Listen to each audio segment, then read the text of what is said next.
with Atletico Madrid, they have made some new signings.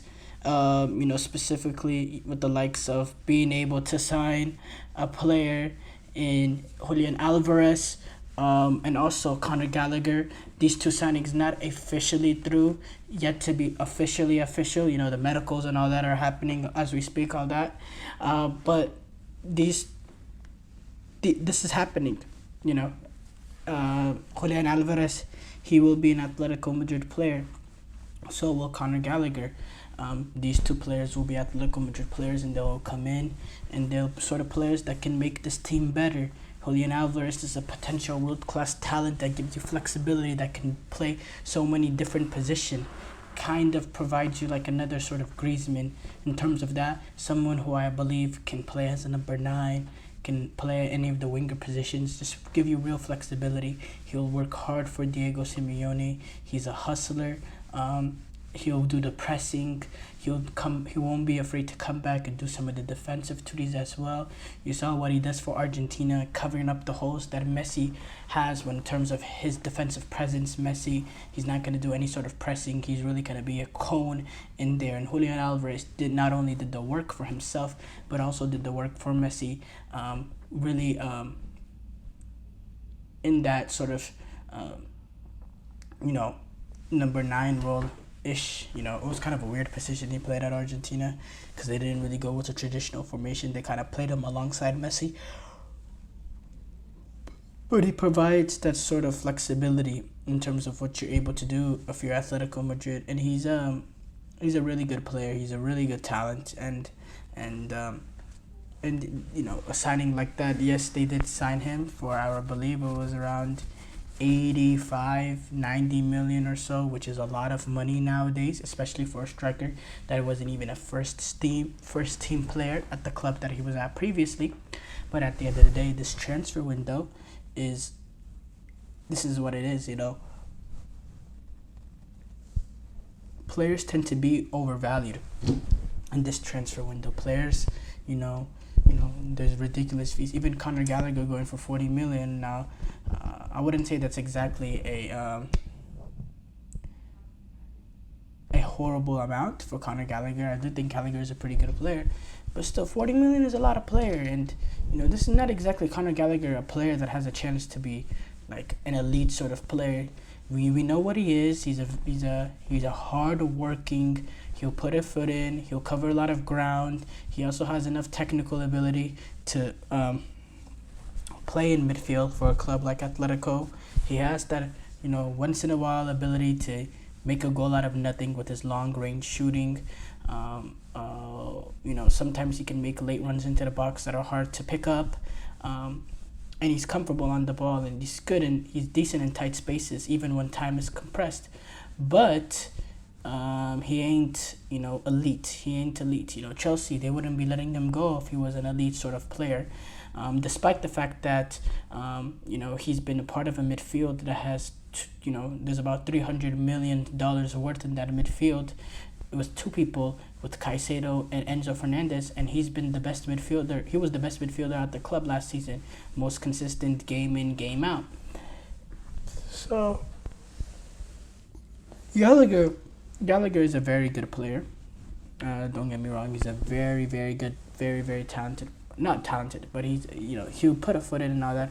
He's just not at that level. But for a team like Diego Simeone in Atletico Madrid, he's similar to the Koke's and the Rodrigo de Balls, in which he'll run around, he'll put a foot in, he'll just have enough footballing ability to, keep the ball moving. He's not going to be a game changer for midfield, but he would be someone that'll be very consistent, and that Diego Simeone can count on game in, game out to do the job. I think Diego Simeone, all he wants is consistency, especially in that position.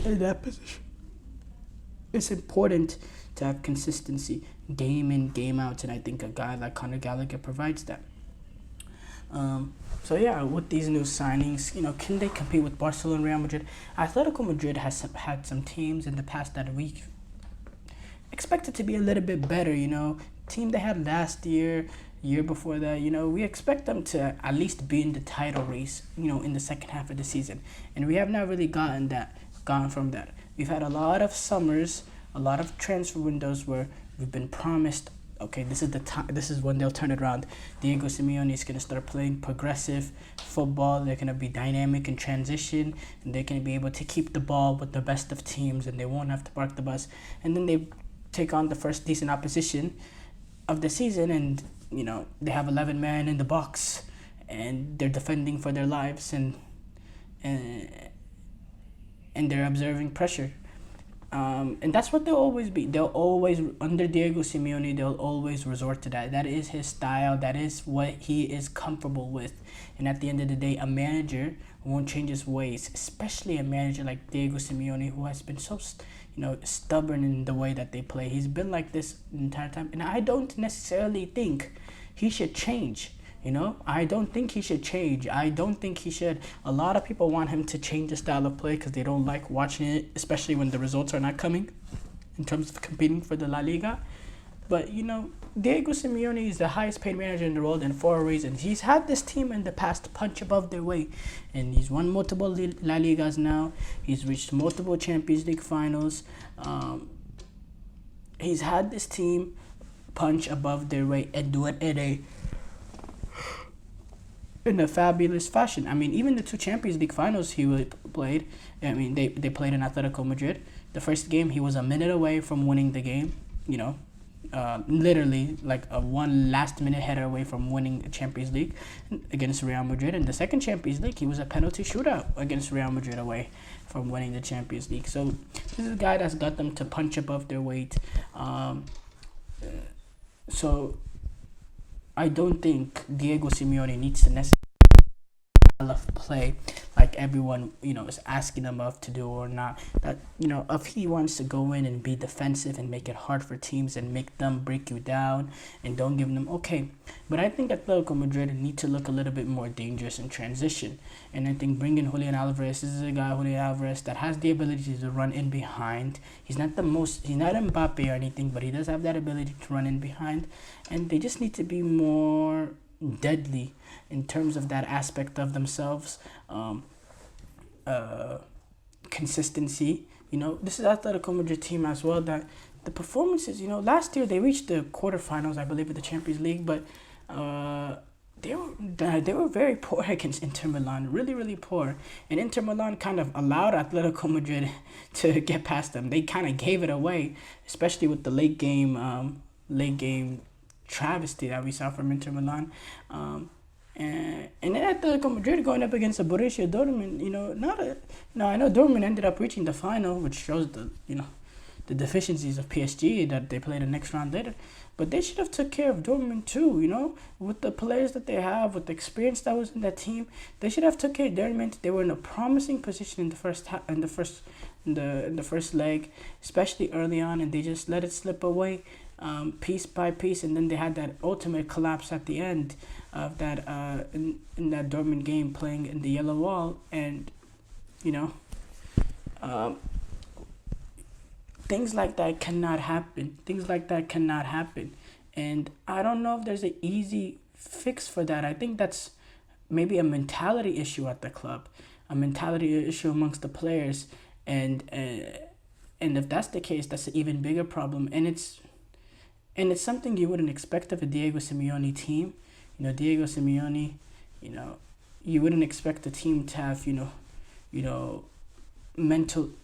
mental gasps, mental issues in terms of the fact that, when the going gets tough, they're not able to rise out of it. You won't expect that from a Diego Simeone team. You really wouldn't.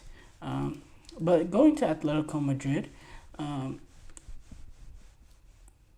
competing with the likes of Barcelona and Real Madrid,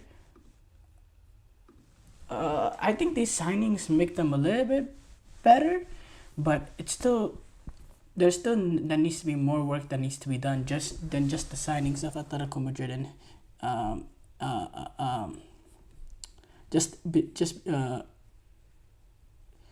besides the signings of Álvarez and Conor Gallagher, there still needs to be a little bit more done. I think, you play, Lino Ormand coming in, that gives you a little bit, bit of flexibility. Lenormand is going to play along Jimenez. That third center half position is going to be interesting to see. I think the fullbacks, specifically Lino and Llorente, I think you can improve a little bit there. Koke, Gallagher, and DePaul, that's what it's looking like in the midfield.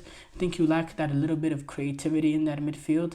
And then you're gonna have, Julián Álvarez and potentially Griezmann up there. It might be Morata instead. You see the rumors with Griezmann potentially going to MLS. So that's gonna be interesting to watch. But right now, I don't expect them to be competing with Barcelona and Real Madrid.